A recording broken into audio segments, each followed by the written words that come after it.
ఇవి ప్లాంట్ లోంచి సేవ్ చేసుకున్న బచ్చల కూర విత్తనాలు. 5 months బ్యాక్ జే కిసాన్ వాళ్ళు నాకు విత్తనాలు పంపించారు. వాళ్ళు పంపించిన సీడ్స్ నాటేస్తే వచ్చిన ప్లాంటే ఈ మలబార్ స్పినాచ్ ప్లాంట్ అన్నమాట. అంటే బచ్చల కూర.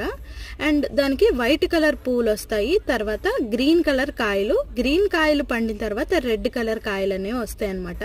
ఆ కాయల్ని ఇలా నలిపి చూసారంటే అందులోంచి రెడ్ కలర్ పసర అనేది కారుతుందన్నమాట.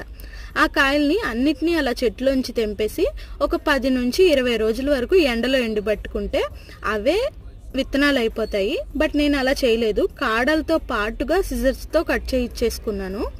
అవి అలాగా ఒక 20 days దాన్ని అట్లానే ఎండలో పెట్టాను. బాగా మెల్లమెల్లగా ఆ కాడల నుంచి సీడ్స్ అనేవి రాలిపోతాయి, లేదా మనమైనా కూడా చేత్తో లాగేయచ్చు అనమాట. అవి బాగా ఎండిపోతే విత్తనాల్లాగా అయిపోతాయి, మనం మళ్ళీ నాటేసుకోవడానికి రెడీ అయిపోతాయి. వీడియో నచ్చితే కమెంట్స్లో చెప్పండి.